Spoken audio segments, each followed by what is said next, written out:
To show alternative characters on the letter keys on your keyboard on Samsung Galaxy S24 Ultra, swipe down the top of the screen and then tap setting icon.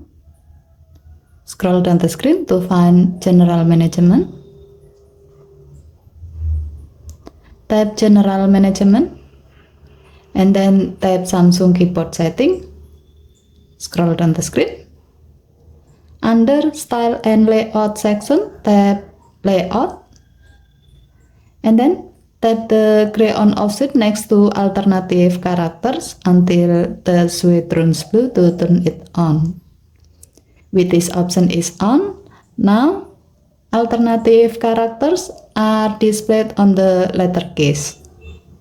To see how this feature works, open an app where you can type with your keyboard, like when you are messaging someone.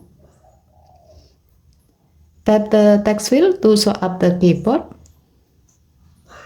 With this layout, you can type alternative characters or symbols without you have to keep switching between letter keys keypad and alternative character or symbol keypad.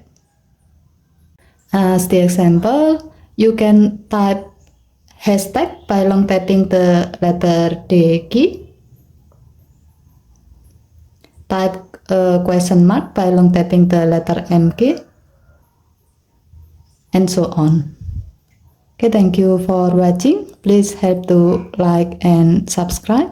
Have a nice day.